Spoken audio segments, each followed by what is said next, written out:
Hello once again, this is Uncle Jimmy, Jimmy's Train Station Travel Adventures, and me and Forbes on another great adventure today. And we're up here northern Pennsylvania, way up in the Allegheny Mountains, and we're here to see the Kinzua Natural Bridge. It was a railroad bridge that was torn down by a tornado in the 1980s, and we're going to learn all about it and see it. And we hope that you go on this adventure with us and enjoy this video. And I ask if you're please watching, and please give it a thumbs up. If you haven't subscribed to my channel, please do so, and feel free to leave comments, suggestions always. And we ask you to sit back and enjoy this adventure with us as we go look at the bridge. It's over 300 feet high, and we'll learn all about it. So follow us on this adventure. Well, we're in the visitor center. We're going to learn about the bridge and everything, and you can see it out there. We're going to walk out there eventually and take a look at it. But could you imagine building a bridge that high like this, hanging by a rope and a swing, tightening bolts? I couldn't imagine. They can turn around and go back to where they came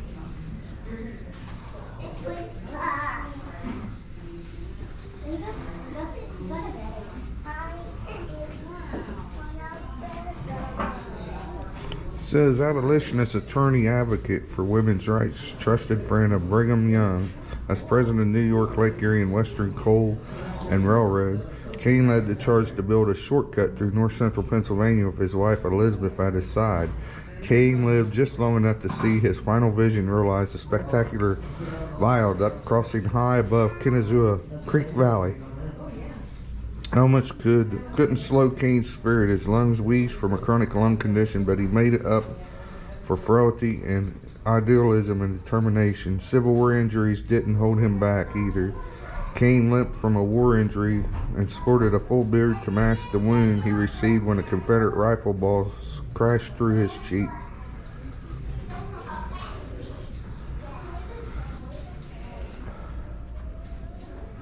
The Phoenix rises. A daring design and two brilliant minds tackled the challenge together. Engineer Adolphus Bonzano used the Phoenix column to answer Kane's call to cross the valley. This hollow, rough iron columns were deceptively strong and riveted joints that braced the thin structure against wind gusts.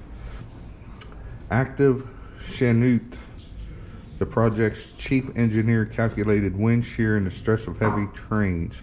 How fast could trains safely cross the viaduct? Only 5 miles per hour, sending vibrations down the iron structure like a tuning fork. Now, to give you an idea of how large this is, it's as large as Liberty, the Statue of Liberty. It says the original Kinzua Viaduct was constructed of 20 iron towers, each built from Phoenix columns. The strong hollow columns supported the track that spanned the valley. Now, Statue of Liberty is 305.6 feet, and where the train crossed over the viaduct on the bridge was 301 feet. So it's just shy, almost as tall as the Statue of Liberty. This 3D model shows the tallest tower to scale compared to height of the Statue of Liberty.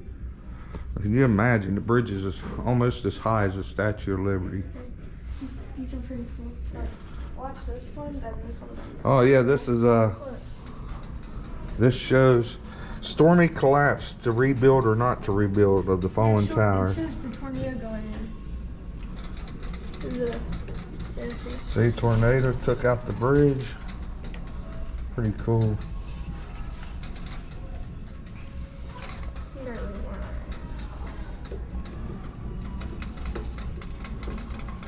This is showing the bridge being built.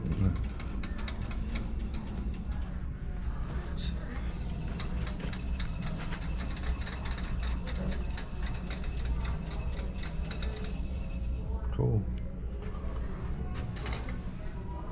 You can see way down there in the valley the twisted metal from the tornado. This is some of the tool. There's a lunch pail and a wrench to tighten up the bolts on the bridge. And over here, I have a coupling and a roller bearing used to help to construct the bridge.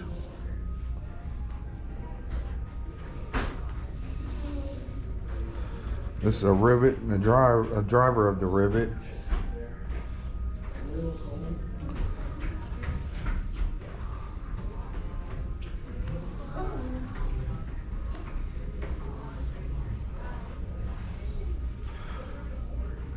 There, before you could actually try to build the bridge.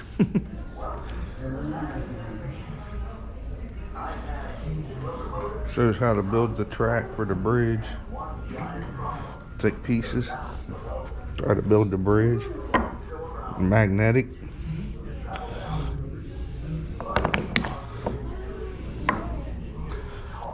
Keep building it till you get it up to where it needs to be.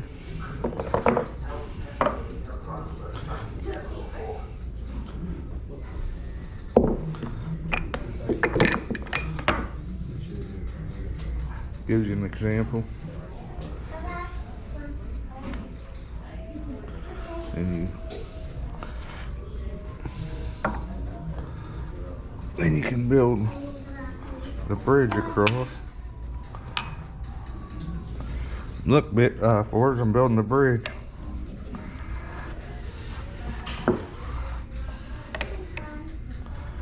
You want to build some?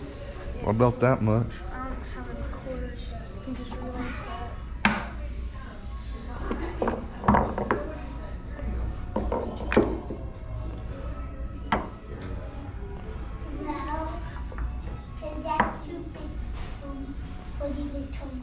We use some wrenches that size to get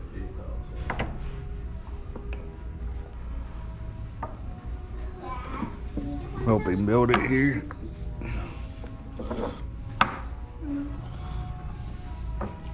There's no top to this. Top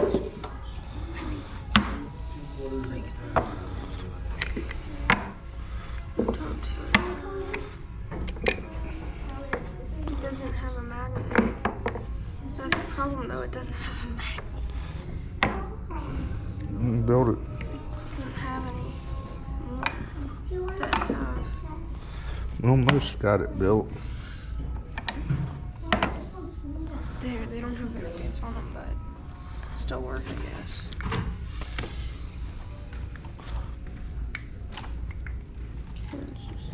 I don't know.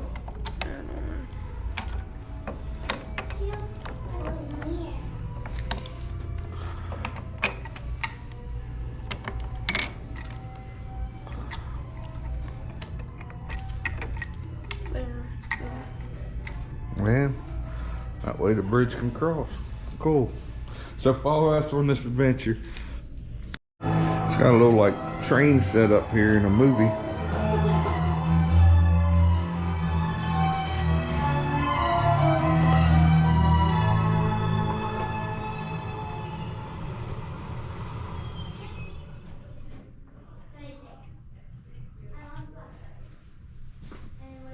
It's going off. It should start over, but it looks like you're riding in a train. Gee. Hey. We were sitting here watching that movie. We couldn't find you, so we went out to the bridge. Select the video, Forbes. Which one? I'll find They work across the bridge. Push the button. Other button.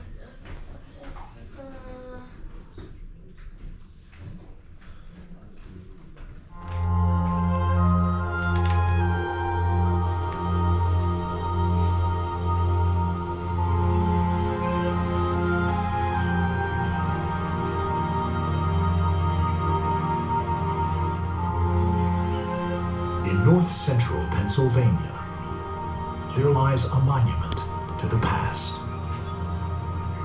to the power of natural forces, and a spectacular feat of engineering, the Kinzua Skywalk, a remnant of the world-renowned viaduct. Construction of the stone piers began in 1881 under the watchful eye of Thomas Kane, a Union officer in the American Civil War and president of the New York, Lake Erie and Western Coal and Railroad Company. In only 94 days, more than 3 million pounds of iron was used to build 20 support towers. The viaduct soared more than 300 feet above the forest floor.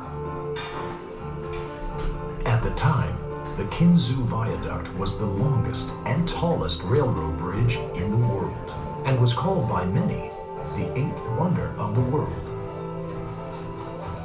The viaduct offered a brilliant shortcut. Locomotives could now transport lumber, oil, and coal across the deep valley in the Allegheny Wilderness to markets in Erie and Buffalo. Due to gusty winds through the valley, trains had to slow to 5 miles per hour when crossing the viaduct. But even at this slow speed, weekend excursion trains provided a thrilling adventure for $1 per person.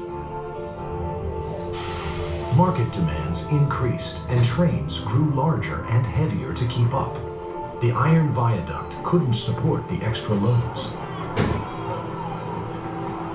By May of 1900, only 18 years after it was built, construction began to replace the iron columns with stronger steel towers. In a few short months, the Kinzua Viaduct reopened for traffic. And for 75 more years, freight and passenger trains made the slow but exciting journey across the deep valley. Eventually, heavier trains, the slow speed limit, and maintenance costs took their toll. The Kinzua Viaduct was closed to all traffic in 1959. 4 years later, the Commonwealth purchased the viaduct and surrounding acreage to create Kinzua Bridge State Park. Sightseeing tours began again in 1987, bringing visitors from near and far.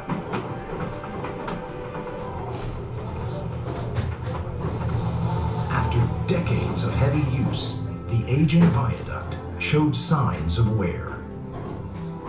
During a routine inspection in 2002, engineers found that sections of the viaduct had severely rusted. The park closed the viaduct to all traffic. Major restoration was underway when disaster struck.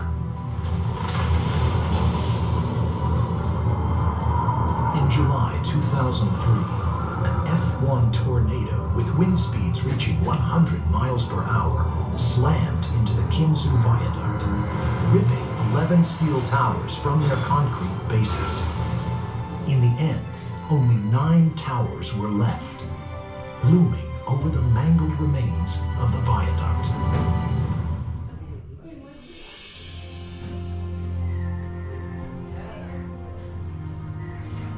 Although partly destroyed by the tornado, the park reimagined the viaduct, turning this disaster into an opportunity to create a spectacular new attraction. The Kinzua Skywalk.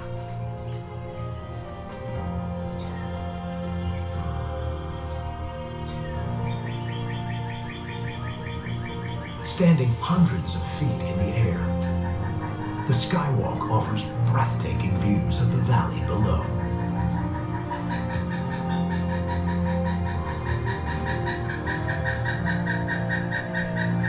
The Kinzua Viaduct has inspired awe for more than a century. Today, you can walk along the tracks that once hauled lumber, oil, coal and passengers, and experience this extraordinary structure that has stood the test of time.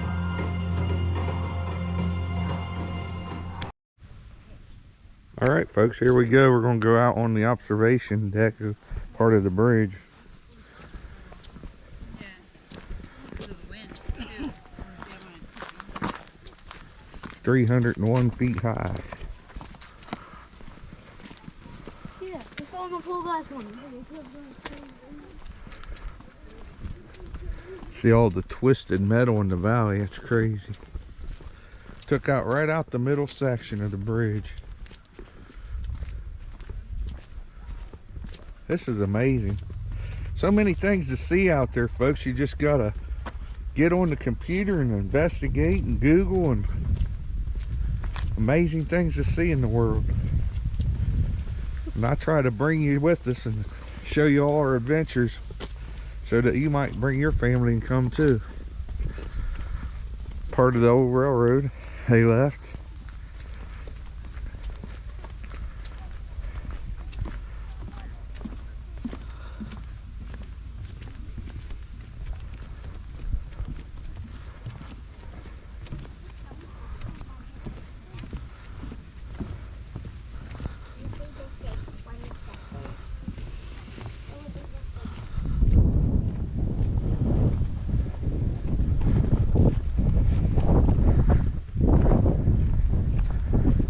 Give you an idea how high we are already, looking out over the valley. And the twisted metal at the bottom, the tornado took.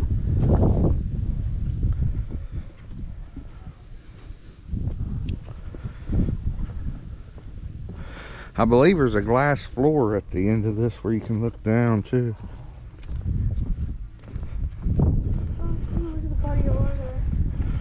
You can feel the breeze up here, right, Forbes? Yeah. Me and my son both of us don't like heights, but we're doing this to bring this adventure to you.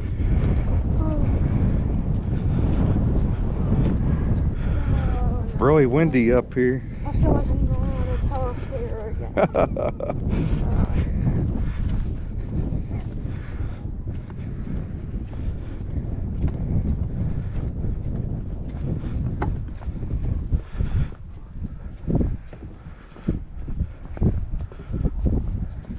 At least it was right above the view. Yeah, it's a beautiful view. They said the train had to go 5 miles per hour across this.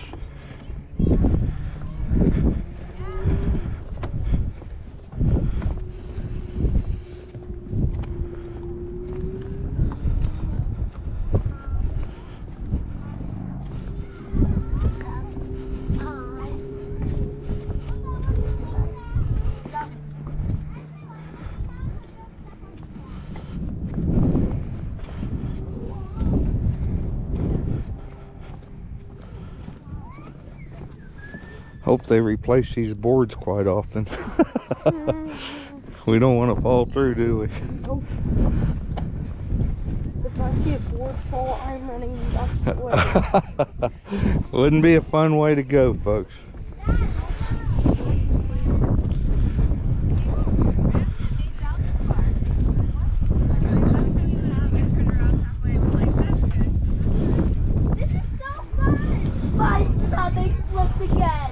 Check off it, Mom. Check it. Oh, they got a glass. Oh, no. They got a glass. Walk across the glass for us. No, he's right. So you can see how far up we are. They got glass here. I think the last time I had mine before this time. She's like, oh my god, what are you doing?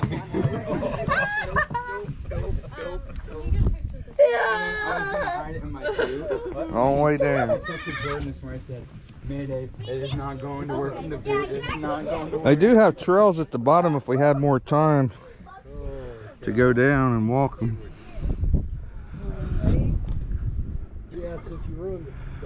That's amazing. Yeah. Yeah. You ruined the whole whole family picture thing. So it took out majority of the bridge in the middle. All the twisted metal from the bridge.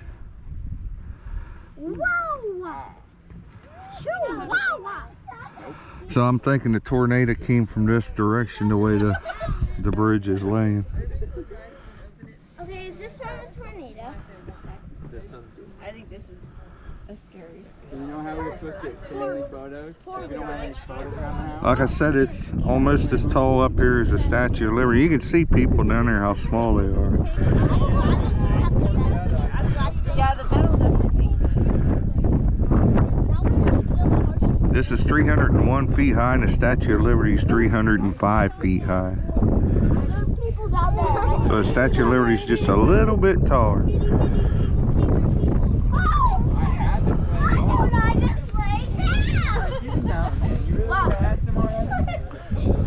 You want to know what he actually said? I did have a thought. Straight up. So there you have it, folks. I hope you enjoyed this video, learned something. Hopefully you can bring your own family out to see it. It's an amazing view. This is off my bucket list. I've been wanting to do this for 2 years, ever since I found out about it. But it's like a 4-hour drive from where I'm at. And with us going up to the Walton reunion, we were only an hour and a half away, so we went ahead and took advantage of it. So, again, this has been Uncle Jimmy with Jimmy's Train Station Travel Adventures. I hope you enjoyed this adventure. Really windy up here. And don't forget to subscribe if you haven't already. Hit the like button. Feel free to leave comments, suggestions. As always, until then, go out and have your own adventures and enjoy life. Until next time, goodbye.